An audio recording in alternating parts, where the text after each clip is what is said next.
Welcome to the Judgment Call podcast, a podcast where I bring together some of the most curious minds on the planet.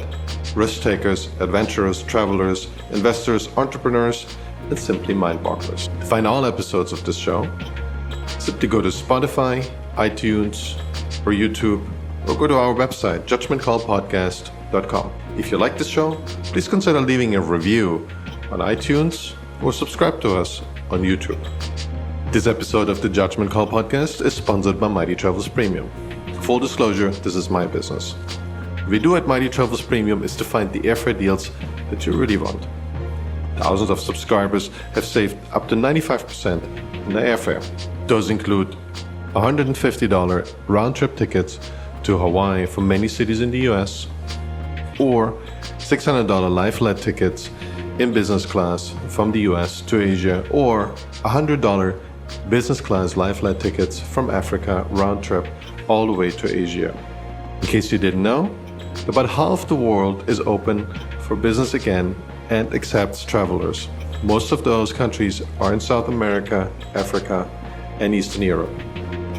To try out Mighty Travels Premium, go to mightytravels.com/MTP, or if that's too many letters for you, simply go to MTP, the number 4, and the letter U.com to sign up for your 30-day free trial. I'm here today with Aswath Damodaran, who teaches corporate finance and valuation at the Stern School of Business at New York University.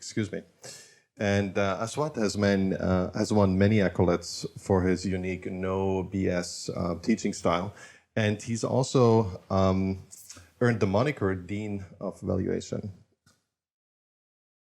Aswath is also shockingly productive. He wrote 11 books, as far as I could count. That might be incorrect by now.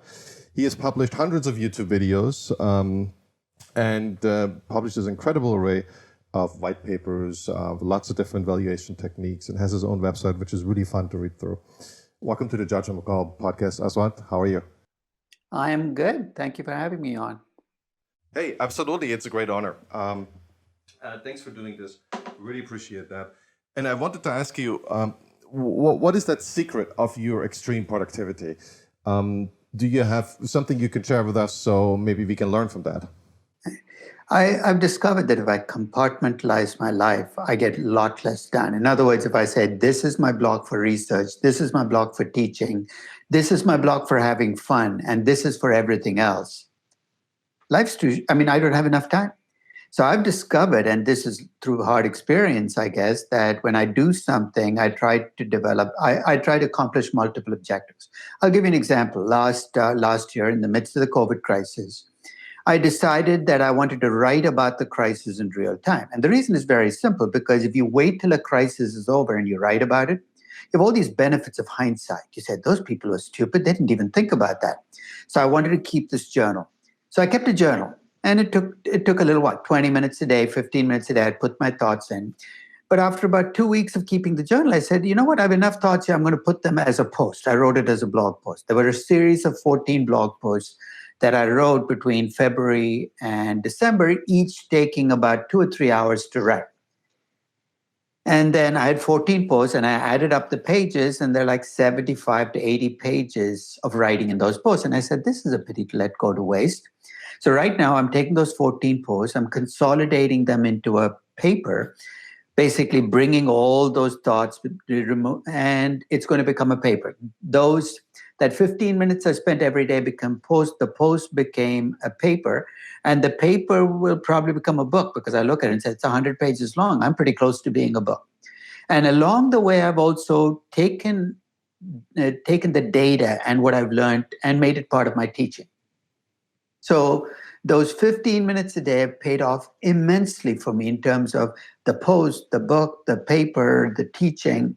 And that is something I try to do with pretty much everything I do every day. I try to say, what are the multiple boxes I can check off by doing it? So when I valued GameStop 2 weeks ago, I did it because I was interested. I wanted to see what was going on. Hey, you know what? That GameStop valuation became part of a post, and it's going to probably become part of my next, when I do the next edition of one of my valuation books, it'll probably be in there. So it's I think that if each thing you do fits only one slot, you're going to run out of time. So the more you can spread your stuff, and it'll take an extra couple of minutes every time you do things, the more productive I think you can get for the effort you put in. Yeah, that's certainly a great guideline.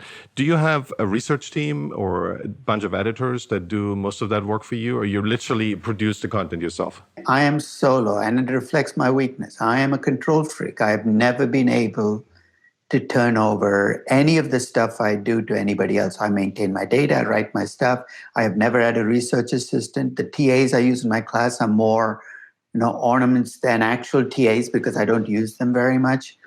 So I think that's more I'm not going to view that as a strength. It's just a reflection of me as a person. I like to be in control. I do almost everything you see is a team of one, which is me. The good thing is I answer to myself, and I'm very, very gentle with myself.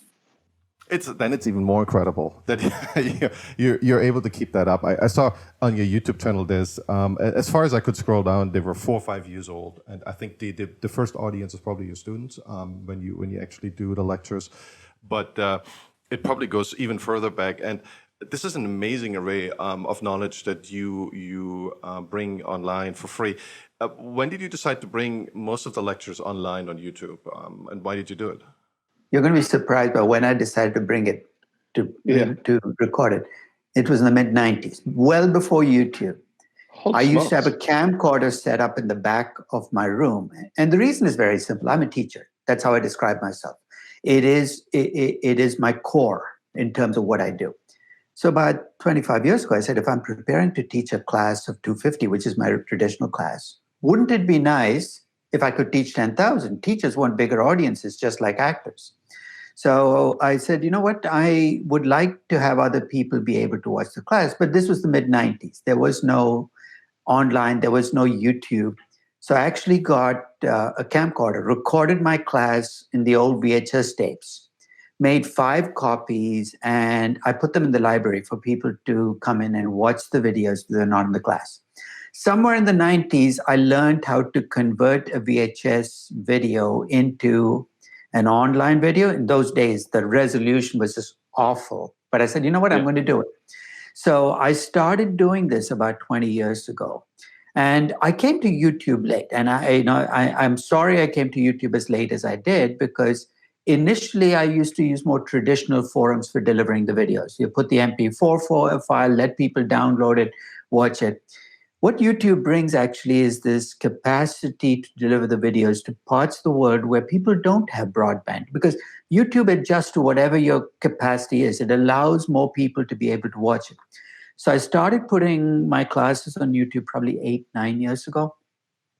And my blog posts, where I've been writing my blog since 2008, sounds new age, but basically it was just, this is what I think about markets. I started it during the 2008 crisis. And I just used to write. And in 2015, I don't remember what post it was, I said, I'm going to try to make a YouTube video, what I just said in the post, and add it onto the video and add it onto the post. And I noticed something very interesting. It took about the same time to watch the video as it took to read the post. But there were 4 times more people watching the video than reading the post. And I said, you know what, maybe the world is changing under me. People are less willing to read and they're more willing to watch. So every post I do from this day on, so if you look at the accumulation of YouTube videos, it's just incrementally. Each time I do a post, I do a video. And since I do about 30 to 40 posts a year, sometimes 50, that's 50 YouTube videos right there. You multiply by 6, you're very quickly. So it's not as if I sat and said, I'd like to make a library of YouTube videos. It's almost accidental. It's happened because it's an add-on, again, to what I was doing in terms of writing the post. Yeah, you're really a machine in content production. I admire it a lot, and what I even more admire is what I found on your website. And you introduce yourself, and that's just probably in the second paragraph. You say, education, the publishing industry, and also financial services are basically currently broken industries and ripe for disruption. And that reads to me like, what entrepreneurs would put on their website, maybe a VC would talk about it too, but you barely see this in academia. Most professors would never say that. Maybe they would admit to it privately, but they would never say it in public. How popular does that make you within your own university or with other folks in academia? It's interesting because if I were an entrepreneur, I'd have had more trouble because then you're trying to make money off education, off publishing. So upfront, I said, if I decide that I'm going to try to do a better way of education, but make money on it, it's going to make me less credible. Because everything I say, then people say, well, you're trying to push your website or your way of teaching. So I decided early on that I was going to stay in the system. I was going to stay at a university.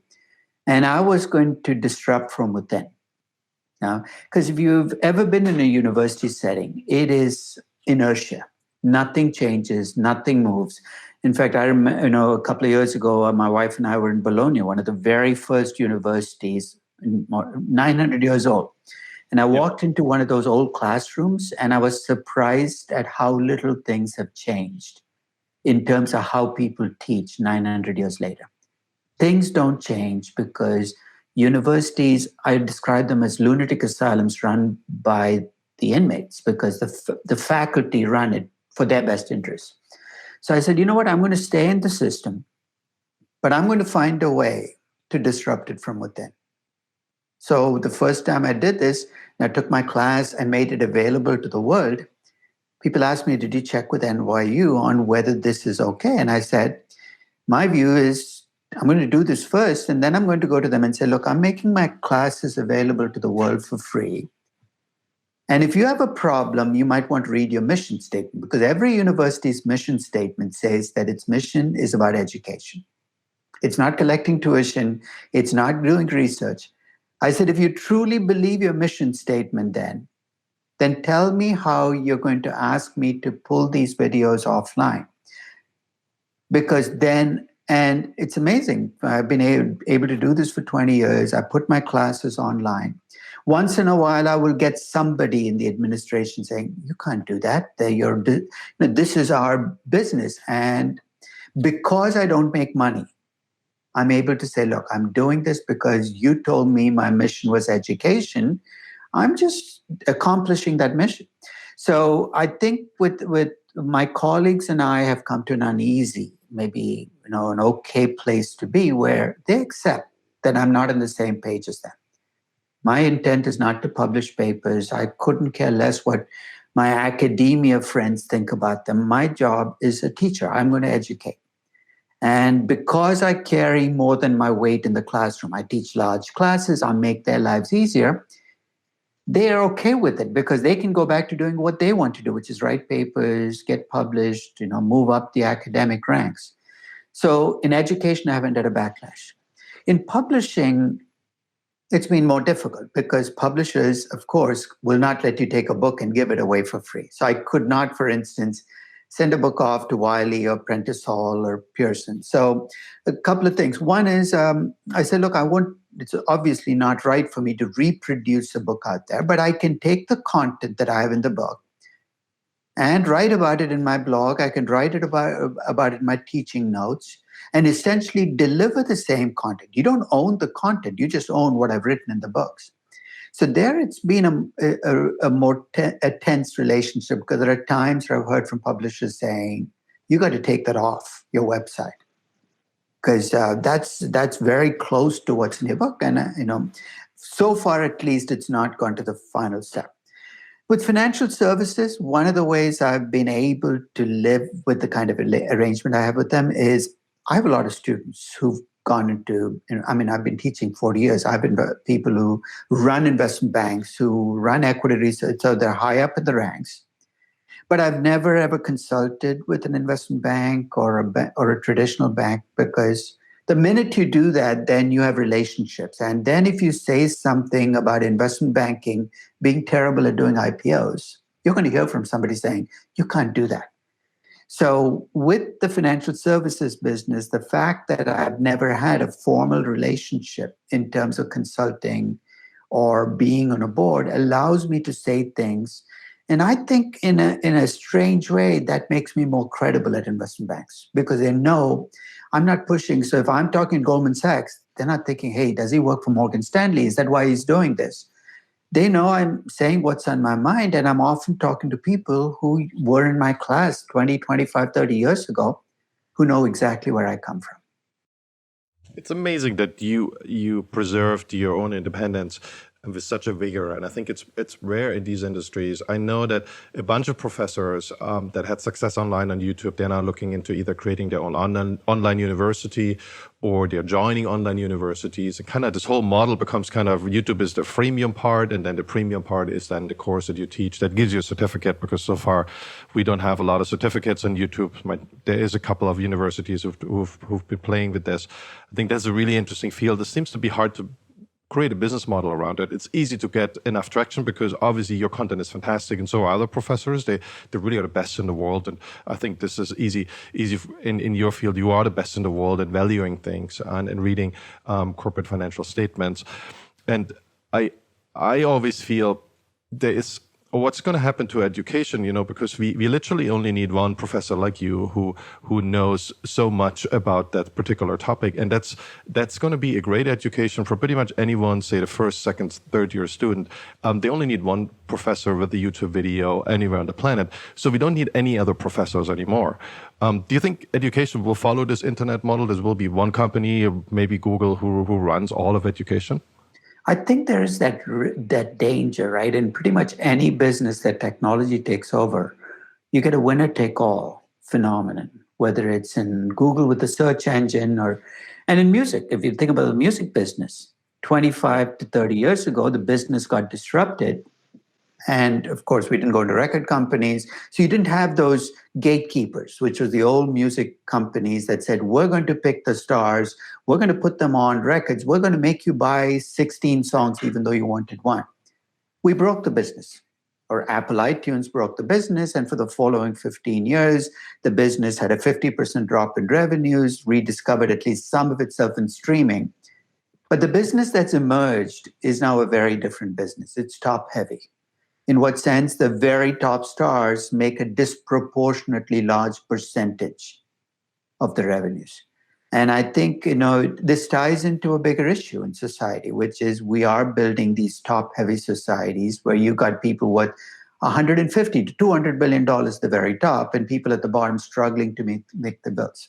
So I'm wary about where this will end up in terms of an endgame, because the reality is, if you're the University of Florida or the University of Tennessee and you're paying somebody $150,000 or $100,000 to be a professor in finance, and you can pick up a polished, full version of a finance course, a valuation course or a corporate finance course, which technologically is easy to do now, for $5,000, you could replace the professor with 3 package courses.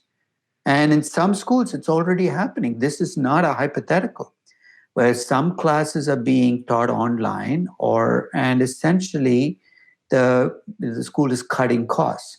So it is an issue. And I've been preaching this to professors around the country.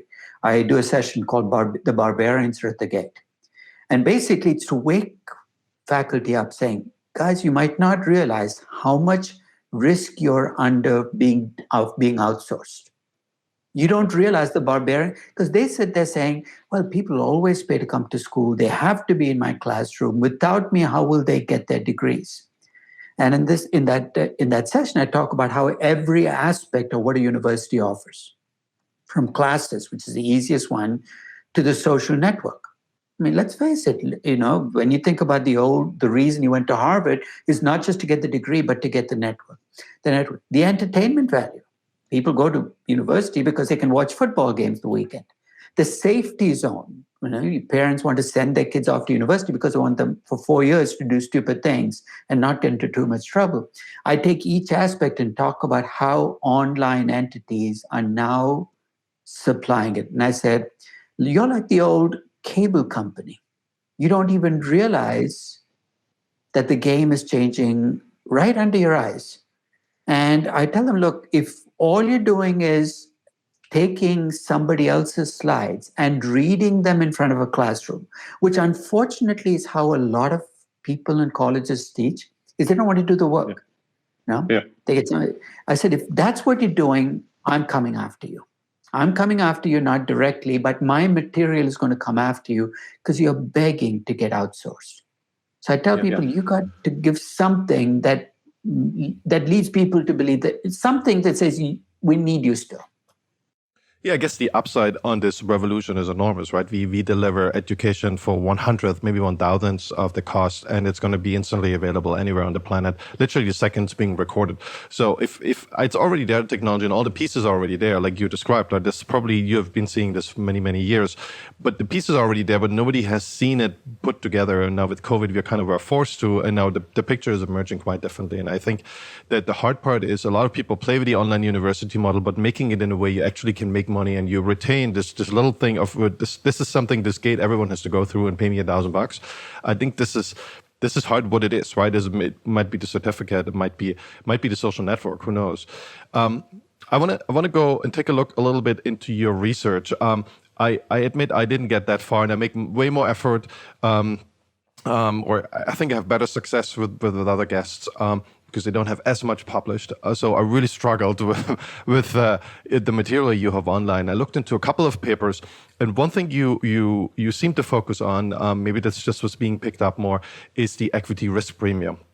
And it is a way to showcase what risk, or to me, and maybe I understand that wrong, what that risk that investors are seemingly taking against the risk-free return that they would get with bonds minus inflation. And I was curious, you put a lot of effort in, you track this across different countries, you track it across a long timeline, and you've discussed it in length. Does it have a predictive value? Can you make forecasts from there about the next 5 years or the next 10 years? Let me back up first and talk a little bit about why this number fascinates me. In almost everything we do, we sometimes are in the search for, give me one number that kind of, because in every discipline, there are, if you're a doctor, there are, you do a test, there are hundreds of things that come back. So what's a one number that and with stocks, the equity risk premium is the one number that tells me more about stocks than any other number. I'll give you contrast. A lot of people who track stocks look at PE ratios. That's a big thing. Of the PE ratio, low or high, and they say that's the number. But PE ratios have a problem, which is when interest rates change, the PE ratio you used to think was a reasonable ratio, then it no longer applies. So PE ratios fail because they don't factor in interest rates or they don't factor in growth. Equity risk premiums capture how much people are willing to pay for stocks relative to what you can make risk-free. So it brings in the level of rates and given the growth. So in a sense, it's a consolidated number. And the reason it matters is it's a price of risk in the equity market. If people get more scared, that number will rise. So as an example, between February 14th and March 23rd of 2020, which is when the peak of the COVID crisis hits markets were melting down, the equity risk premium for the S&P 500 almost doubled. That's almost never happened before. I mean, the closest we came was in 2008. Doubling basically means people were just terrified. And then for some reason, over the rest of the year, all of that increase melted away. So something clearly took that fear away from investors. I spent the whole year thinking about what that could be. But the only reason I was aware of it happening was because I was tracking the equity risk premium. So that's why I think it's fascinating. But the question of whether it has predictive value, that's trickier, because the question you're really asking is, can I time markets based on equity risk premiums? Yeah, can I make money? I don't use that was my first thought. I don't use them for predictive value because I'm not a market timer. I'm a stock picker. I use equity risk premiums to value individual companies today. As a stock picker, I'm looking for cheaper, expensive companies. I'm not asking, is the market overall cheap or expensive? For a simple reason, I'm not very good at market timing. Equity risk premiums increase over time, they decrease over time. There are lots of people who use variance of equity risk premiums to decide whether they should be buying stocks or not. But maybe they know things I don't. But from my experience, I've discovered it doesn't work for me.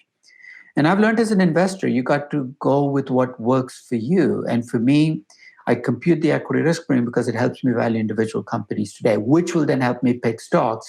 I don't use the equity risk premium as a proxy for, hey, should I be in stocks or should I be in something else? Yeah. Well, one thing, that is just my theory of what happened with the markets, and I was stunned like everyone else that it went up so quickly again, the public markets, but the real economy doesn't look that way, depending on where you go. I'm currently in Miami, and here it looks like inflation is running wild. You can't get into a restaurant without a 2-hour wait, even like the not so great ones. I tried to get drinks at my hotel, and it took me like an hour to even get a drink. The room rates are $700, and the inflation and the pressure on that little piece of what's open of America, and that's actually warm now, is amazing. So. I think when I live in San Francisco, which has been shut down, and the real economy has been shut down the whole time. So I think our expectation, my own expectation, was that the real economy will, to some extent, show itself in stock prices. But I think what actually happened is that people thought it's going to be much worse. And COVID is, we relatively quickly figured out that COVID is bad, but it's not airborne Ebola, and we're not all going to die. And I think this was baked into in that moment in March, we baked in that we're all going to die and the economy is never going to recover. And then we realized, oh, well, Google and Apple and all of these big companies, they're doing pretty well. They're kind of absorbing all this restaurant revenue, so to speak. And that's kind of my personal gut feeling of what actually happened. I don't know if you agree with this. Maybe it doesn't really explain it. No, I think that there is some truth to what you're saying, but it's a two-layered impact. We talked about how society is as the haves and the have-nots. This has been a pretty sanguine crisis if you're one of the haves.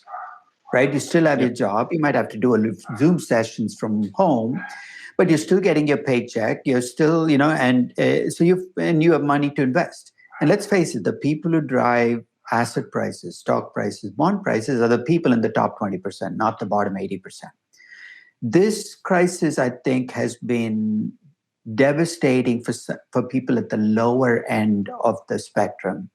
But they're not the ones buying stocks. So some of the disconnect comes from that. The second is the market is a predictive mechanism. And you're right, the market is looking forward and saying, you know what, this too shall pass. We're all going to open up. Restaurants are going to fill up. And I don't think it's a bad assumption. What I have a problem with, and this is, I think, the word you used, what was, I think, the key word for me that I'm going to track this year, is when that happens, what's going to happen to inflation? I mean, already you can see it in Miami, prices shooting up. But we're sending people $2,000 checks and the economy actually opens up and actually starts to pick up steam. And they go after fewer and fewer goods and services. Inflation could very quickly start to come back. And that could be deadly for stocks. Stocks can live with an economy that's dead in the water. But stocks are incredibly damaged by inflation coming back, gangbusters. And that, I think, is what we have to worry about this year, is as the economy comes back, what's inflation going to do? Really curious about that, how you read the tea leaves there, because Michael Burry came out, I think, this week and said, there is a good chance for Weimar-style inflation. And I grew up in Germany, and I saw the billions of dollars of my grandparents' notes that they showed to me. And there was Bill Ackman today. He came out and said, there's a high risk this is going to happen. Exactly, several 100% of inflation.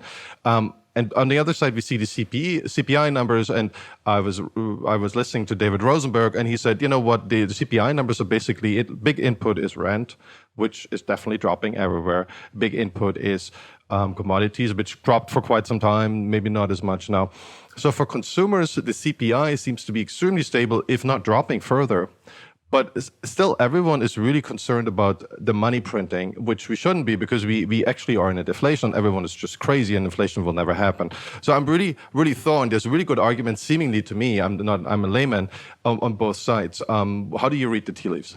Well, I don't see I'm not saying thousands of percent or even hundreds of 10% inflation will be enough to finish us off. I mean, remember, the last time we had 10% inflation was the 1970s. And the 1970s was a lost decade for investing, stocks, bonds. And I think that could we have double-digit inflation? I think it is a possibility. I mean, clearly the CPI is not showing it now, but there are two problems with the CPI. The first is it's sticky. It's not that there's any bias here, but it's sticky. The basket doesn't change enough to reflect where you're actually spending your money. And it's a lagged indicator. By the time the CPI heats up, the cow's already escaped from the barn. It's too late. So I think, and my problem with markets is right now, markets are making two assumptions that to me are at war with each other.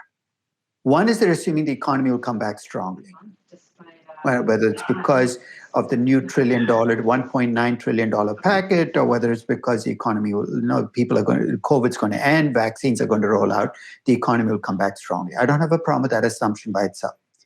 The second assumption they're making is while all of this great stuff is happening to the economy, rates will continue to stay low. And to me, those assumptions are at war with each other. Because if the inflation comes back strongly, I can almost guarantee that rates are going to rise. Whether they will rise to 3% or 5%, we can debate. No. But I think the reason for this is a fixation we've developed over the last decade. And this fixation is something I think you were planning to ask me about, which is about the Fed. The Fed somehow controls interest rates. Yesterday, the big rise in stock prices came about because Jerome Powell, and he didn't even say it in those words, said the economy is weak, we're going to do what we can as the Fed to keep rates low.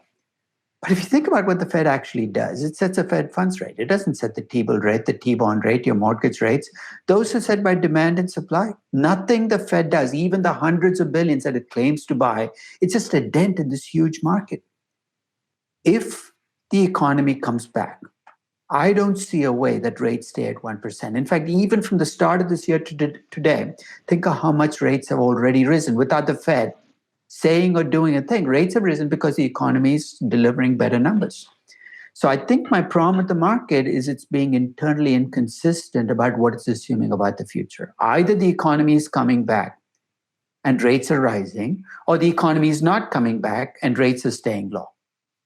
But you can't mix and match those two. And I think that's going to be the test for markets this year. And you're going to have days like yesterday and today play out over and over again as the optimists and the pessimists fight this out. Yeah, I think everybody kind of agrees that unless we go Japan style, which I think everybody seems to be trying to not match that example, the rate's definitely going to go up. And there's either it goes up because of inflation or because growth comes back, right? So there could be two different triggers. Probably there's more. But two that are being discussed right now. No, I think that's good to have it as two triggers, because that, I think, tells you which trigger you have to worry about more. If it's real growth driven, I'm less worried. And here's why. When you have real growth driven rise in rates, rates will rise, but so will earnings. Earnings will be higher than expected because you're getting real growth. If it's inflation driven, we're in trouble. Because rates will rise, real earnings are not going up very much, and then we're going to get squeezed. And that's exactly what happened in 1976 and 1980 in the US, is you got in those pincer movements of high inflation and low real earnings growth. And that, I think, is going to be a much more, and that's why I picked on the word inflation when you used it earlier, because to me, inflation-driven rises in interest rates are deadly. Real growth-driven rises in interest rates I can live with. Well, a lot of people, and that was Michael Burry's argument, say go even further, and they say, well, it's actually the rates are one thing, and it might be a big impact, but it's relatively small for consumers if they are 1% or 3%, right? I mean, there is an impact, but it's for consumers. It's probably not a lot of direct input.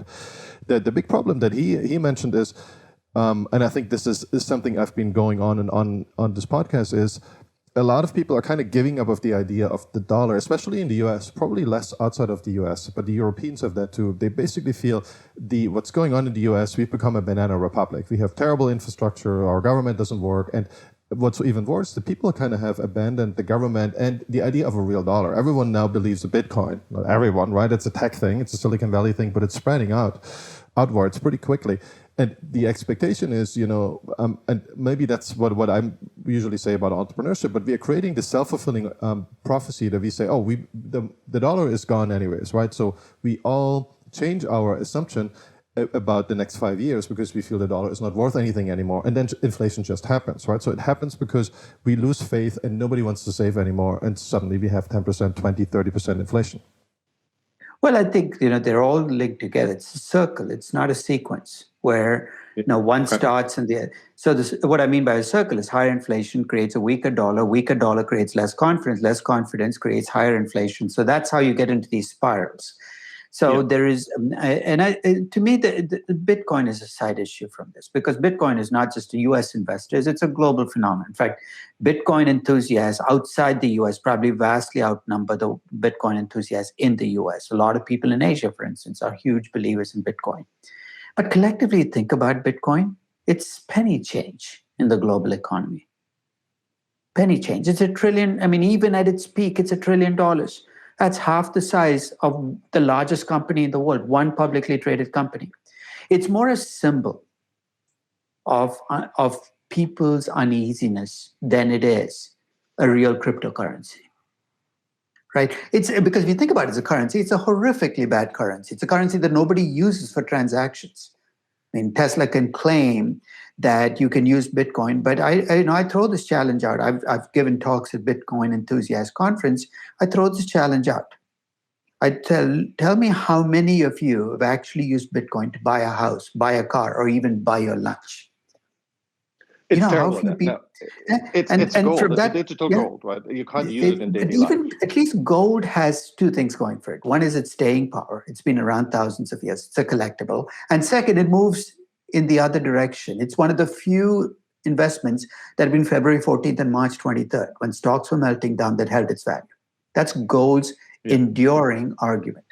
You know what Bitcoin did between those 5 weeks? It was down 50%. It behaved like very risky stock. So not only is it a terrible currency, it's a terrible replacement for gold, because when you replace gold with something, you want it to hold its value, a Picasso, a collectible.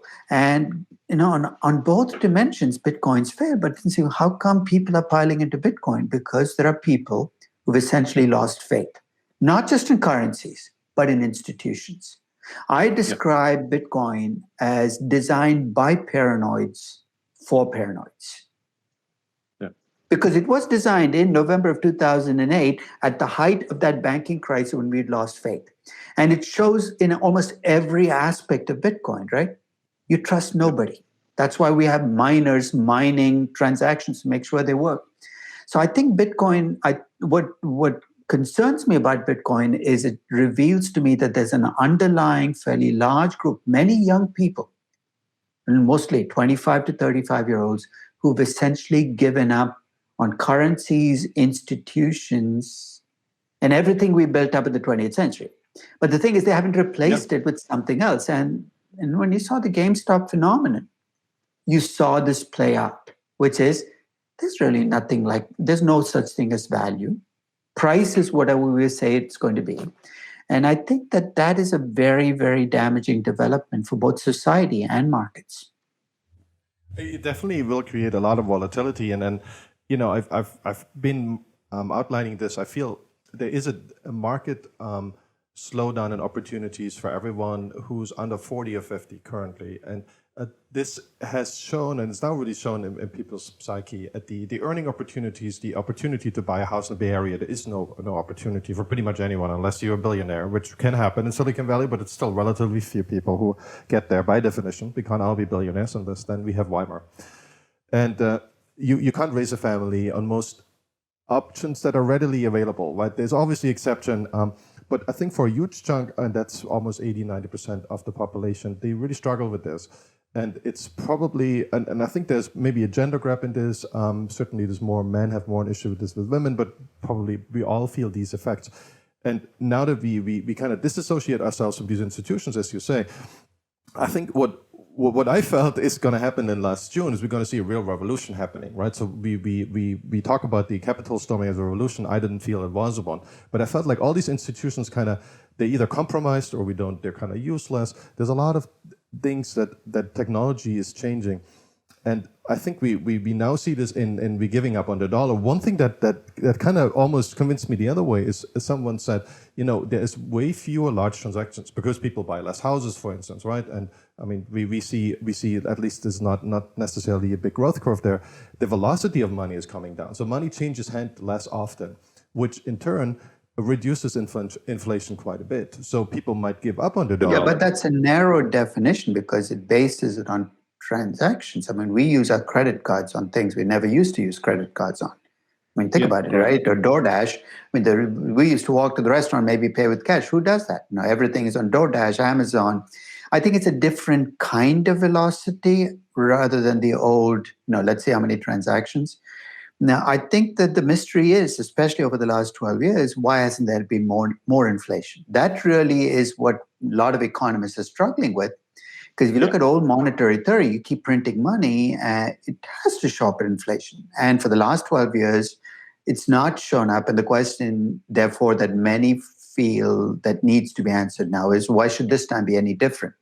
And I think what's different about this time is since 2008, we've had excess capacity in this economy, both the global and the US economy. And I think we've been able to do things that historically would have gotten us into trouble and get away with it. And I think the question is, when do we hit that capacity constraint? The second is the US the can biggest do technology. Yeah, if I may interrupt, the biggest technology we discovered was China. It was the 1 billion people who rose to middle income company, and that is a ginormous amount of the price. In Inflation in 2003 other and 2013, it carried commodity markets single-handedly up 30, oil, cement, you name the commodities, China was the answer to why are prices rising. That ended in 2013, 14, because China hit its growth, wall as well. And I think that's the thing that I think is under all of this, which is there's only so much growth in the global economy. Let's be real about this. The global economy can't grow 10% a year, or we'll have climate change overnight. So if you take the fact that the global economy can grow about 2 to 3% a year. In the old days, when India and China were non-players in this game, you took 2 billion people, 2.5 billion people out of the equation because they lived on subsistence wages, and they really didn't and the US and the Europe could basically grow at 5%. It was going to be okay because you had enough growth to go around. If you let China grow at 10% a year, and if you add India to it growing at 7% a year, and there's only so much growth in the global economy, it doesn't require a mathematician to see that the parts of the world that used to be the developed parts of the world that got used to growing at 3 to 4% are now long-term looking at growth rates of not just 1, not 0, but perhaps minus 2 to 3% a year. Why is that? I mean, I grew up in Europe, and that is a common theory in Europe by economists, and it's accepted socially. And I always felt like there is an American exceptionalism, and I always felt this was a big part why I went to America. I felt like there is this positive but this self-fulfilling prophecy of we generate enough growth out of either it usually comes out of population growth. This is obviously gone, but there's technology growth, right? So this productivity growth can really bring us forward. We've used that to take advantage. So in a sense, the US has separated itself from Europe and Japan by using that energy that it gets from being a laboratory for disruption, for allowing young companies to start and change that still remains the US's biggest strength. There isn't another part of the world. If you're a disruptor, I tell people, if Elon Musk were raised, he was born in South Africa, but if he'd been raised in a different part of the world and he was running a business, he'd probably be in jail in any other part of the world simply because he's a rule breaker. Now, Travis Kalanick would probably never have been able to make it to having a company because somewhere along the way, somebody would have said, hey, you couldn't have broken that rule. The US accepts that kind of entrepreneurial spirit. But the problem ultimately is no matter how much technology you create and how much disruption you create, you can change the way people do business, but there's only so much wealth to spend globally. So after disruption is done, Uber might triple the size of the car service business, but it comes at the expense of other companies. So for when Uber wins, in a strange way, GM has to kind of give up some of its value. So it's not a zero-sum game, but I'm saying it can't be a pure positive-sum game, where what technology does is create positive. For every plus that technology creates, there are minuses that it creates that might not be visible right away. Net, I think I think of it as a positive. But I think ignoring those minuses has created some problem. I mean, I think of the political problems that come out of the disruption we talked about. And much of what we've seen in politics over the last decade, I think, comes from not being willing to look under the surface and saying, what are the costs of letting technology kind of win this game, disrupt businesses, and how do we mitigate those costs? We might not be able to go away. How do we help those people who've been paying that price of technology winning? I mean, simplest example is I love Amazon as a company. I think it's the most amazing company ever created and built up. But I also think that as Amazon has gotten to where it is, it's created a lot of side costs for society. Starting with those empty malls, the parking lots, the people who used to work at those brick and mortar stores who really don't have any technological know-how to go work elsewhere. And I think that is something that we're still coming to terms with economically, politically. And I think that that's I think for this coming decade, that's one of the issues we're going to have to wrestle with is what do we do about those costs? And how do we make those people come back into society? Because many of them have given up too. They've said, nothing I can do. I mean, this is a different world. So whether it's through Andrew Yang's guaranteed income, which I don't think is going to go the distance because it's not just a loss of income, it's a loss of self-worth, right? If I take your job away and you have nothing to do, I could pay you $1,000 a month or $1,500 a month to stay home. But you're not made whole again. Because part of how we define ourselves is by what we do. But Aswath, you know that when we look at this as a digital revolution, there's an industrial revolution, the parallels will be very befitting, right? So we might lose 6% of jobs every year, but we might win 8%. There's not the same people and they're not the same skills. So there is a time lag and there's lots of difficulties. But this is the only way, you know, when you look at these long-term technological growth rates, they seem to be pretty stable and they translate into productivity growth. I think this change is unstoppable. I'm not saying we need to stop the change or even slow it down. I think we need to take care of the debris that the change, because even the Industrial Revolution created a whole host of costs. But in Dickinson, in the England of the 1700s and 1800s, you were written off. 30% of the population. You were no longer needed. No, who cares?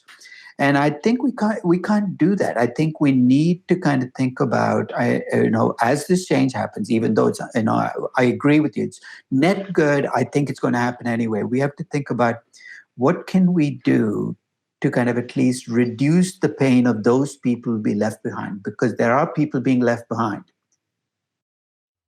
Yeah, I agree. I mean, I became a big believer. David Orban actually convinced me in the prior episode that UBI is something we should really take a good look at. And whatever the number is, if it is 2,000, 5,000, 10,000, 2,000, 1,000, that's probably something to be figured out. But when we take that example of people working on a farm and worrying about food that they wouldn't have anymore because they're not on a farm, they're very far away. The Industrial Revolution has shown us that there's an anxiety and the rise of anxiety because we are further away from food production centers, but we rarely had issues with food production or even distribution the last 100 years. It's not always been the case, but I think we've gotten pretty good at this. And I think the same will be true in this revolution. So there will be certainly big anxiety because you don't have a job and you only have money and you only have shelter and you only have food and you only have 24-hour entertainment. But maybe you don't have a purpose anymore in that moment, but it will come back because you're going to train AIs. Well, I'm a natural optimist. I think, 80 years from now, we were put back on this earth. It is going to have been changed dramatically by technology. In fact, I was just reading this morning about the smart cities that Toyota is building in Japan. They're going to test out AI and automated driving, and it's going to be a self-contained city of 2,000 people. And my guess is that's not going to be a city of 2,000. That might be how society looks 80 years from now. So I think the question is, as we make this transition, we need to make sure that we're doing it in a way where we don't destroy ourselves. Because you see it in the way we become the way I describe it is every argument now becomes personal and political. Because now I tell my students, disagree, but we can disagree, but without being disagreeable. And I think that's, And part of that disagreeable nature of every single conversation now is this us versus them. You're on the right side or the wrong side. And we can't blame technology for this entirely. It's something that society overall has been evolving towards. But I think it's something that we have to fix, because we want to get to that nirvana 80 years from now. We got to get there together. We can't get there as two tribes at war with each other, which unfortunately is what we seem to have become. I don't know. I mean, maybe that's what's required. I don't know if you said that. I heard that on a podcast the other day. It's really maybe time for a couple of states to drop out of the union. It's like a Brexit in the US. Would it be such a big deal? Probably not. They will speak the same language. You might have to get a visa to get there. And then a couple of years later, we see if they're more successful or less. It wouldn't be such a big deal if California drops out and takes, I don't know, New York with it, for instance. So I grew up in Eastern Germany, and I saw like one country that was the same split up, and then you could pretty quickly see what competition and market forces do to one country and what they didn't do to the other. And that was very obvious only 30 years in, right? So I think you could defend being a communist in the early 70s in Eastern Germany, but by the early 80s, it was basically a position no one would share with you anymore. And so I see a similar thing right now. I think some people just need to try out. There are lots of parallels that we have a big societal change driven by technology. Maybe some people just need to try out a little more socialism, which is great. And then, maybe it works this time. Maybe you live 20 years of partisan on both sides, and they'll experiment in both sides and discover that being in the middle is probably more productive than, or finding some melded new solution is the way. No, maybe that's, politically, maybe that's the end game. That is, I think, the optimistic side of me hopes that that's what will happen, is we'll find a way to come up with a new consensus that might not reflect the consensus of either side right now. And that might take time. So, overall, I am an optimist. I believe we will end at the right place, but I want to minimize the kind of side damage we create getting there. And to do that, I think we need to think about at least some of the consequences of technology, because technology, I think, has created, and it's not something it set out to do. It's the nature of technology. It creates the kind of economy technology creates is very different from the kind of economy that the old industrial economy created. And we have to think about given that economy and things like universal basic income reflect this new economy that might be coming, what are the best policies that we can think of adopting? How will markets evolve? And I think that's something we'll have to make mistakes and learn. Well, talking about the end game, there's another end game. I really want to pick your brain, because I'm not smart enough to understand that. I feel like what we're doing with the Fed, and that is modern monetary theory. And I understand the gold standard doesn't serve us so well anymore. Bitcoin is basically a gold standard, maybe an even stricter gold standard. So gold basically is out of production for most of the time. But the Fed has run a policy that seemingly has created the zombie economies of lots of old companies, where airlines is the prime example, of lots of debt, but are not allowed to go out of business ever. Banks cannot go out of business. Even small pieces of that chunk are not allowed to go out of business. So we created this zombie economy and give them free money, basically, at negative interest rates. Sometimes even they get the money just to hoard it and hopefully pay it back. But if they don't pay it back, that's okay too. That all sounds like socialism to me. The airlines in socialism, they're all government funded. They're terrible, but they run for like hundreds of years. The hotels, the restaurants, they're all terrible, but they will never go out of business. That's, I feel, is something that the Fed did. Maybe it's policy, and maybe it's actually the administrations that have done this. So I'm really at loss to describe, why are we so crazily focused on keeping these old companies in business instead of getting creative destruction and getting competition? What we do in the restaurant industry, why can't we do it to banks? Why is it so scary? Well, I think, it's funny that you should, that when you talked about the Fed, you feel that it's the old, more zombie companies that have benefited from Fed policy. Because when I talk to old-time value investors, you know what they tell me, right? They feel that the Fed is what's allowed tech companies to soar. Sure. So their argument is true. Well, that's the side effect. That's true. Yeah. And I think that there are a couple of things. One is, we are still the most creatively destructive economy in the world. More companies go bankrupt in the US than the rest of the world put together. Europe is, of course, the haven for zombie companies. And it's a haven for zombie companies because not only does it keep them alive, it actually actively makes it more difficult for young disruptive companies to come out of nowhere and challenge them. So in the US, if you think about brick and mortar retail, think about how much of brick and mortar retail has gone bankrupt already, right? Yesterday I was reading Fry's Electronics. Now, I remember going to Fry's when I taught at UC Berkeley. I mean, this has been and it's technology retail. It's almost ironic that you live in the heart of technology and technology, but Fry's announced it's going out of business. I will wager coming out of COVID that 2/3 of brick and mortar retail is going to be gone. And it's going to be gone not because the rates are too high. It's just that the business is broken and they can't even make money. Forget about paying debt. They can't make money. Has the Fed spent too much time trying to save companies? In February, March, I was concerned about how much of the focus of both the first bailout package and the Fed's announcements were about saving Boeing and the airlines. Now, Boeing and the airlines, if you put them together collectively as a part of the US economy, are a tiny piece of the US economy. They're a big part of our daily lives. But I think that a lot of the initial energy was, let's save these companies. These companies need to be saved. And I think that might have been the initial reason why the Fed announced its private lending support, the backstop that it announced March 23rd. But I think the actual money that the Fed has spent on that backstop is trivial. The amount of money the Fed has spent. You know what it did, though? When the Fed said that they were willing to do this, it opened the doors to private lenders to lend to these companies. Maybe they're falling back on the assumption that if things go bad, the Fed will bail us out. Yeah? And that's not healthy. That's the reason lenders are lending to Boeing and the airlines. You're creating a subsidized economy. And we don't have enough money in the world to subsidize bad companies that can't make money and keep lending the money. So am I concerned about the Fed? I'm concerned about how central it's become to almost everything we talk about in markets. I'm sick and tired of talking about FOMC meetings. Frankly, I know everything that people want to, they don't want to talk about earnings or cash flows or growth or business models. They want to talk about, hey, what's the next Federal Open Market Committee going to do?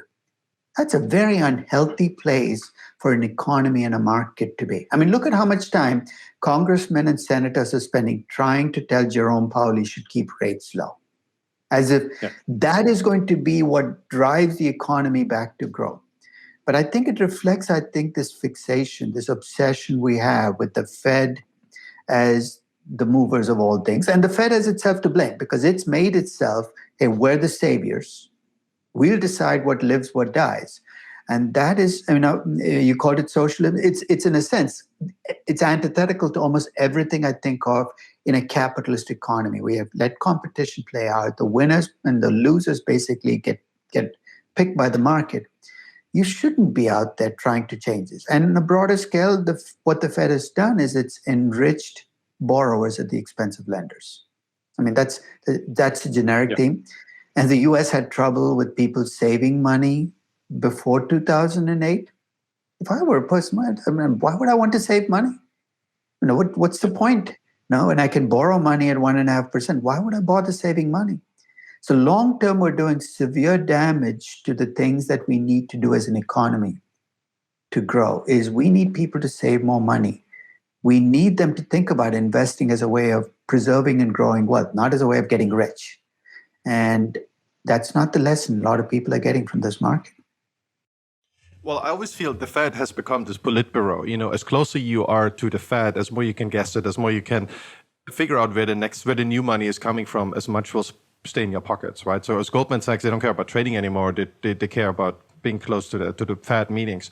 And that is definitely not healthy. And what I can't figure out what is really going on is the Fed has become so powerful because it can, and we are the reserve currency, we can print as much money as we want. But on the other hand, we could have done this 50 years ago. So what happened, and this is kind of like Peter Thiel's theory, and I've been thinking about a lot, is we have this low productivity growth that started in the 70s. And since then, it's slowed down quite a bit from what we've seen the years prior, at least 45 and 75. and also the earlier in that century. And what was really interesting to me was to see, and this low productivity growth, this low growth rates of the economy, because our population hasn't grown that much either. So the question is, are we kind of band-aiding this low productivity growth in most sectors outside of technology? Obviously, Google and Facebook, we have to exclude those, and also China, they've grown like crazy. But outside of these few success stories, and they're getting pretty big, but they're still only 10-15% of the whole GDP. Is the problem that we have low productivity, and that's why the Fed is like painting over and printing more money and band-aiding until everyone is waiting for the end game, for the big bang, until big inflation gets rid of the Fed, basically, and we all go to Bitcoin? Or is it the other way around? Is the Fed an evil power, so to speak? When you look into a lot of conspiracy theories, the Fed is the evil power who kind of tries to ruin the American economy and with cheap money. I don't know if you can do this, but is the Fed policy the originating problem, or is our low productivity growth where we don't have explanations for the problem? I think the low productivity growth is the starting point. I don't think the Fed is. In fact, most institutions, in my view, are too inept to be evil. Whether it's investment banks, hedge funds. Sure. I mean, I've been there. I know exactly how decisions are going. These are not. I mean, if these were villains, they're more like Wile E. Coyote, not Joker from Batman. I mean, they're not capable of having that kind of. But I think the low productivity started. I think that's the start of the question: is why is productivity low? Why isn't it increasing more? One reason, I think, is at some point you hit a ceiling. You can improve productivity only so much in some businesses. And many of those businesses where you see low productivity, it's just that you've hit a ceiling. There's not much more to go with the kinds of existing ways of doing things. And that's why technology, in a sense, is disrupting those businesses, is those businesses are so stuck in their ways. In fact, I think, I think Tesla is, at today's price, is vastly overpriced. But as a company, let's face it, it's changed the automobile business, right? I mean, in a sense, it's kind of reinvented the business and said, look, maybe we don't need to build these, huge assembly plants that produce, that have the capacity to produce 1 million cars, even though we're going to produce only 250,000, because so the old auto companies did it because they thought economies of scale are going to kick in and our productivity is going to improve. But it turned out it didn't do that much. So maybe Tesla is looking at it saying, maybe that's not the way to go. Maybe the way we get more productive is to have low capital intensity models that try to get production at the margin by investing in whatever we need to. So I think we might be in a transition phase on productivity. And that's part of what we call disruption, is that the old models have kind of hit their end game, and we're trying to replace them with newer models, which is an upbeat component to it, because as the new models come in, you're going to see productivity kick up again. The question is, where are the gains from productivity going to go? Are they going to go to the capital providers? They're going to go to the labor that goes in. So you're going to go back into the old question of who gets what part of the pie, but at least the pie will be bigger. It's really interesting you mentioned Tesla, which I call my favorite accounting fraud. I always feel it's a major accounting fraud out there. But on the other hand, there's so many accounting frauds now that I would say are an accounting fraud that if I would have to give someone my money, then I think Tesla and Elon Musk would be my first choice. So maybe that's what investors think, and it skyrockets so much. Everyone bakes that in. You're the accounting expert. What do you think of Tesla? Is it a fraud, or is it really treading the line? They play a little close, fast and loose with the rules, like every young company, right? And you take Airbnb and you look at the numbers. When you add back stock-based compensation, of course you're playing a game. Don't tell me it's not. Yeah. I mean, basically, you're paying your employees with stock because you don't have the cash. It is an expense. So why would you add it back and say it's not an expense? So I think from that perspective, they play fast and loose with the rules. But the reality is, if you wanted to, you could fix them. Right? If you're looking at it and you don't stay with the proverbial earnings per share, which is a lazy analyst, one number that you watch, and you look at the whole thing, they actually give away the fraud and say, this is, or if you want to call it fraud, this is what we're doing to play games with earnings. You can play along with us and act like we made money, or you can do it yourself and discover we lost money. So to me, the bigger problem, I think, with Tesla is not that they are playing fast and loose with the rules. It's what I call, it's become the ultimate story stock. which is nobody gives you a tangible reason anymore why they buy Tesla. You ask them, why do you buy Tesla? It's the greatest company in the face of the earth. It is going to be the future. It's going to be automated driving. And you push them on it. They can't give you specifics because there are no specifics. They're letting a story drive their decision. And the reality is they want to buy Tesla because they want to make money. And they've seen other people make money. They've been left out. They can't think of a good reason why you should be buying at 800. So they'll give you a story instead.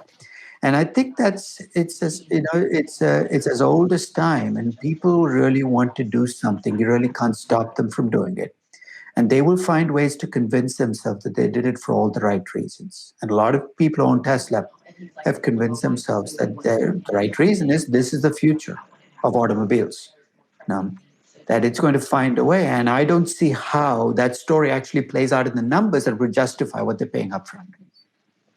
Yeah, I have serious doubts that it ever will make money, but it will stay the story stock, so to speak, because Elon is good at this and he has the following. And I had another podcast guest, and he was almost like a disciple of Elon. They're not related, they're not even in the same company, but he literally knew every word Elon has said the last 3 years. I'm like, well, isn't that a little much? I mean, you're an intellectual yourself, and you're successful at what you're doing. Shouldn't you like be more critical? He's like, yes, I thought about it, but he's absolutely right. I'm like, okay, so much for that. I mean, he's very convincing, right? So there is a lot of energy that has come together. I'm really amazed. You do a lot of valuation analysis for companies that have very, very interesting business model. Like you did a bunch of blog posts about Uber, and I felt like there is so much in Uber that certainly is a company that generates revenue out of nowhere, but it also burns through billions of dollars. So it seems like a dot-com business. I was involved in a bunch of dot-com startups 20 years ago, and what happened is you could basically generate $10 billion in revenues tomorrow. You only needed 2 companies, right? So you swapped revenue around, and you kind of disclosed this somewhere in your IPO report, but nobody really cared, at least in the beginning. And you suddenly both went IPO for $100 billion, and everyone was like, wow, this is a solid business, right? And then the other company fell apart, and you had 0 business, and then, well, you had some business, but it wasn't much. And I feel this is true for a lot of these IPO generations, I criticize them a lot. It's typically a SoftBank investment. It poured an amazing amount of money, way too much than it seemed that particular niche should have. They poured in $1 billion or $10 billion, it didn't really matter, and then took them IPO. And to me, they all seem bogus. To me, still, Uber seemed bogus as a business model. Yes, I use it every day, and it's wonderful. But as a business model, subsidizing drivers, subsidizing rides for the eternity until seemingly someone else can take over that business tomorrow. There seems to be no real network effect, and they pay a lot of money to get everyone inside, the drivers in and getting the customers in.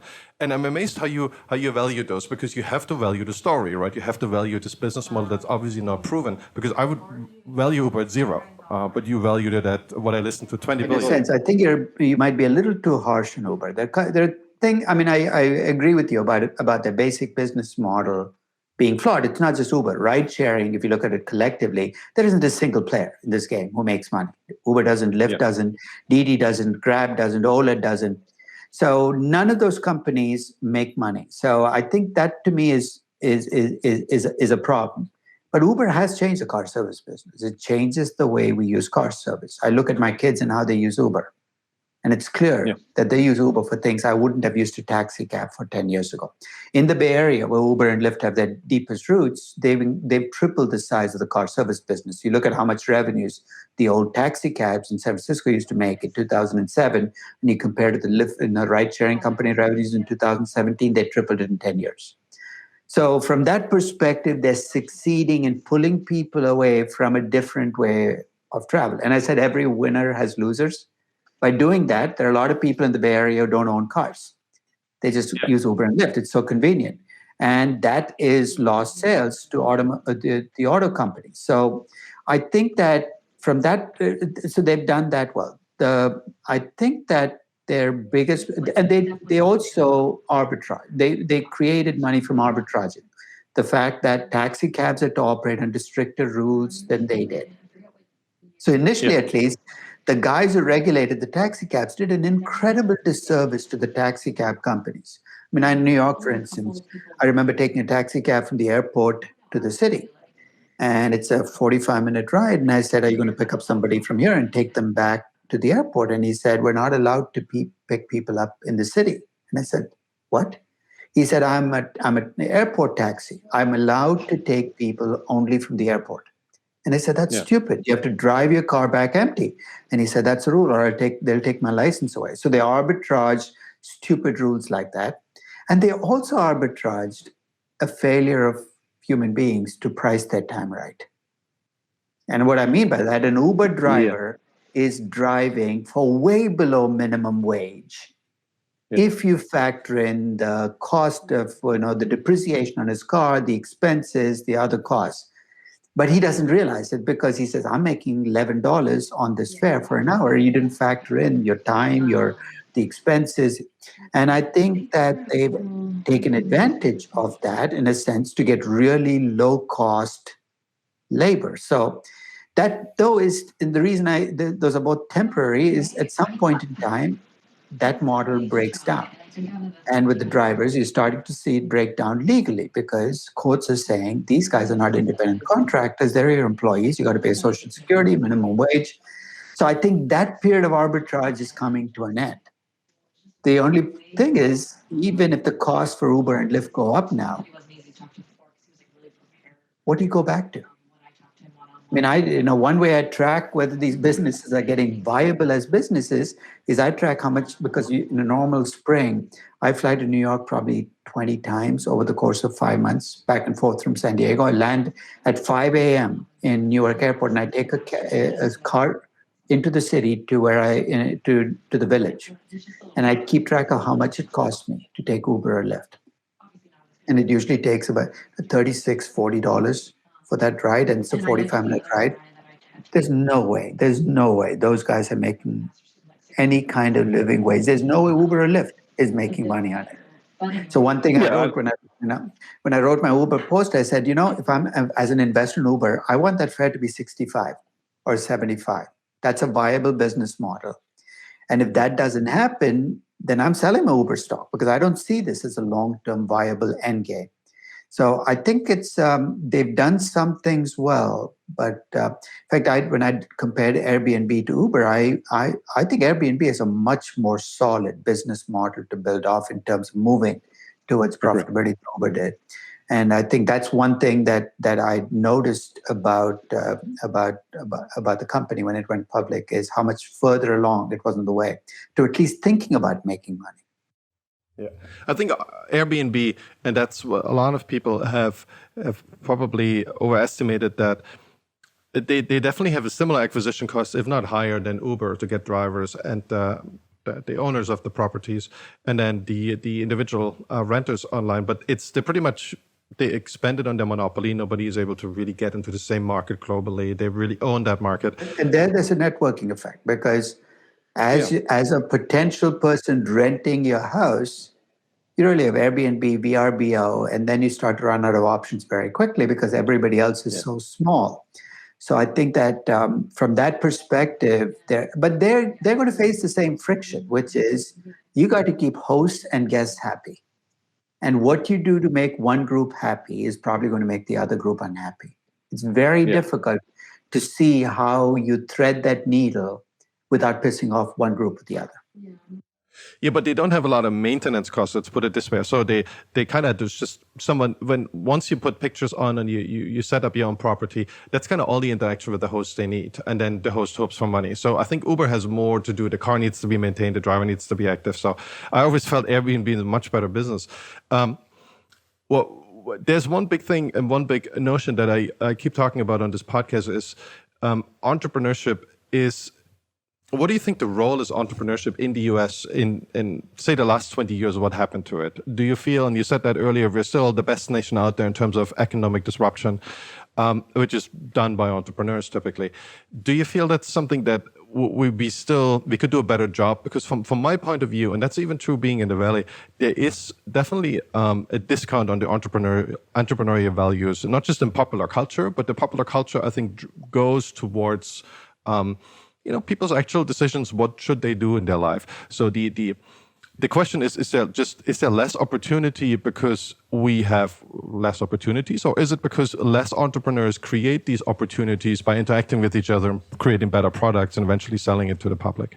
I think it's always been an ebb of flow. I came to the US in 1979. There was almost no entrepreneurship between the early 80s. Why? Because the economy had basically shut down. People were in their shells trying to make their way through.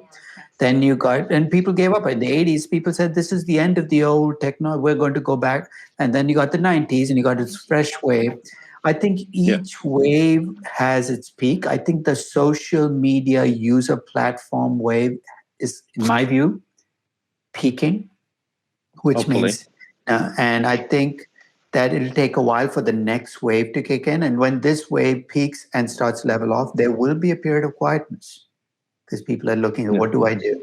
And things like AI, I think, are too, it's not something that the average person says, I'm going to start an AI business.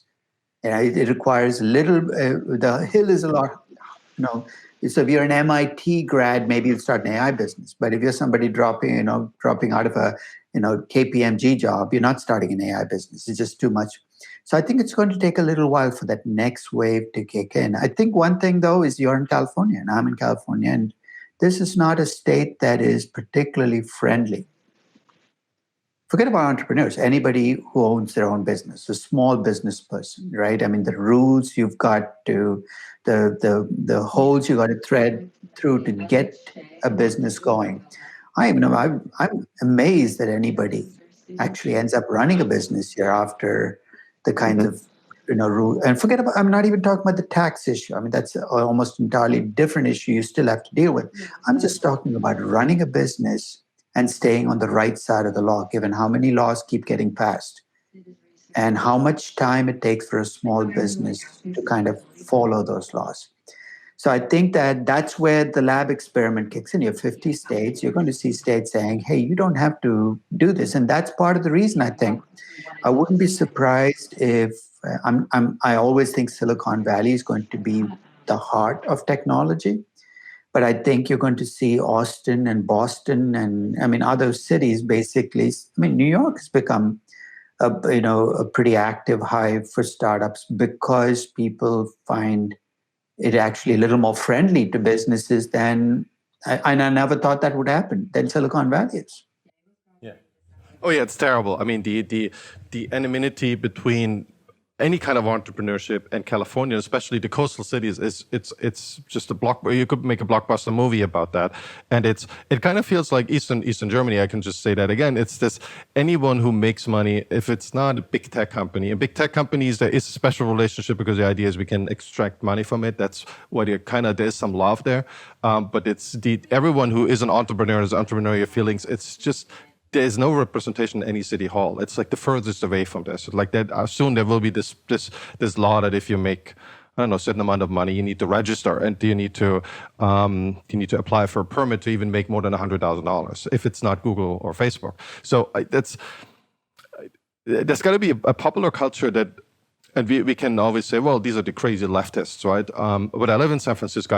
I take it like Jesus, so to speak. I go where the sick people are. I don't go where the people are healthy. So I'm trying to figure out how this extreme success story Silicon Valley has created such a backlash from people in the area. And obviously there's high rents and there's high prices that were created somewhat by tech companies, and that explains part of it. But to an extent, I feel there's a deep-seated almost religious zeal against capitalism. And capitalism as a way to improve life seems to have lost it in most of these coastal communities. And I don't know why that is. I think part of it is that we've become a world where the rich, some of the rich have always behaved badly. That's been true through the centuries. In any group, people behave badly. But when the rich behave badly, it's conspicuous. They do things that... And 50 years ago, 100 years ago, when you behaved badly and you were rich, maybe there was a story in the New York Post about you behaving badly. People read it and moved on. Today, when the rich behave badly, it's on social media. You can see it over and over again. I think it feeds into preconceptions about what rich people do, that they all do what that badly behaved person does. And I think, in a sense, it's feeding into this. I agree with you. It's a very unhealthy attitude of, if you're rich, you either must have cheated to got there, because that's what I saw in the movie Billions or the TV show, and they seem to all get rich by breaking the rules. Or now that you're rich, you're probably doing all these terrible things in your home, because that's what I see other people. And I think it's very difficult to kind of say, look, I'm not that kind of rich person. I didn't get here because somebody allowed me to break a rule. I got here by working hard and creating a business. And I continue to hope that we start to separate those people who are obviously rich and got there the bad way from the people who actually worked and but as long as we view them as kind of leeches on society, and I listen to congressional hearings and I hear people describe people who are rich as essentially, you can disagree with Jeff Bezos and say, I don't like the way, but to argue that, that he doesn't deserve to have 100 billion, what has he done? You miss the fact that not only has he built one of the most valuable companies of all time, that he probably employs more people in the US than any other company now. I think in terms of number of employees, Amazon exceeded Walmart last year. That this is not a man who's living off, and he's given you 100 prime for 9. There's nobody in this country who is going to look at it prime for 119 and tell me that they're not getting the greatest deal ever offered. I get more from my Prime membership than any other subscription I have. It's not even close. And every day when I use it, I think about, hey, thank you, Jeff Bezos, for making it available to me. But there is this argument. I think there's a lot to it. It's instinctively, I always agree. If someone says nobody needs more than 100 million, I say you're absolutely right. Everyone, basically, a million is already stretching it. It's this Buddha's idea of give away everything you've got, and you will be better off in the end. It plays out slightly differently for everyone, but it should be someone's own decision, and that's, I think, totally forgotten in this. You can't just use the state to take property away, because I've seen it happen in Germany. It's not a good idea. You can't be generous with other people's money. That's basically it. You can't be charitable with other people's money. And I think if you look at people like Warren Buffett, Warren Buffett has pledged to give away most of his wealth before he dies, and he's been working hard. Think of Bill Gates, right? People disagree with him. They might not like what he does, but he's actively tried to spend the money he made, at Microsoft. So that's why when people say, well, what's the gain here of having people buy companies? Would you rather that Bill Gates have gone into, the Peace Corps in 1981? Would he have actually done more good for society as a member of the Peace Corps for the last 40 years than he did by building this greatest software company of all time, cashing out and using the tens of billions he got to do whatever he does? So I think this notion that you either can serve society or you can build businesses and get wealthy is a false one. Yeah. I think that a lot of people who do a great deal that's good for society are able to do it because they did so well at building businesses. And I think that I agree with you. It's not something I heard when I first came to the US in the 1980s. Today I hear it more often, and often in places I don't expect to hear it. In the middle of a Senate hearing or in the middle of a congressional debate, and I'm surprised, and I'm troubled when I hear that, because it cuts to the heart of what made this country what it was in the first place. Yeah, I think it's a really dangerous game, because that always seemed to be the engine to deliver peace and happiness. Let's put it this way, because when people think about socialist countries and say, oh, well, they had cars too, and I'm saying, yeah, that's true. We had the same technology as in Western Germany, but you had to wait 20 years for it, and the damn thing would never work, right? So you can call it a car, but it's not really a car. And the same is true for housing or food or anything. It's true you probably won't die because of starvation, but if you only have one, you will die of scurvy, most likely, because there's only one food available. So, this is a long-term thing, and I obviously understand people's short-term frustrations, but I think it's a really dangerous game, and I hope it's not falling out that way, that, good part of the US turns super socialist. I don't think it will, but some states probably will. We'll have to play this game out. one thing we talked about all these things that are wrong, and things that should go better. And a more positive note, where do you see are really great investments that most people don't see? And you're the dean of valuation. You really see what's out there, what maybe hasn't gotten the attention or hasn't gotten evaluation. Where would you send, or what direction? You don't have to spill all the beans, but what direction would you send people right now? In terms of classes of investments or particular companies? Classes of investments or particular investments. Okay. I tell people to go where it's darkest. I mean, that's my advice always, is, go where it's darkest, where people have given up, where people whether it's regionally, whether it's in certain sectors, whether in terms of industries. Now, for instance, I agree with you. The airlines, for the most part, are zombie companies. But I also believe that we have to get on an aircraft to fly, and that this is not the kind of business that an Amazon or a Google or an Apple wants to enter. It's heavy infrastructure. It's not. So I do believe that there are going to be airlines that come out of this mess looking much better and performing much better than the airlines that went in. I mean, I own, from my perspective, I own Singapore Air that I bought recently, and I own Southwest.